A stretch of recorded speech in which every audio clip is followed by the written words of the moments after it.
ito, may kabit kami bagong relay. So sunog yung mga wire nya tsaka yung connector.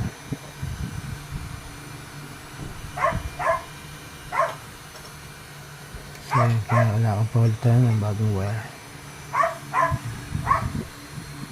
Tapos yung pinaka connector nya ito, kaya hindi na po pwede yung luma dahil nasunog na.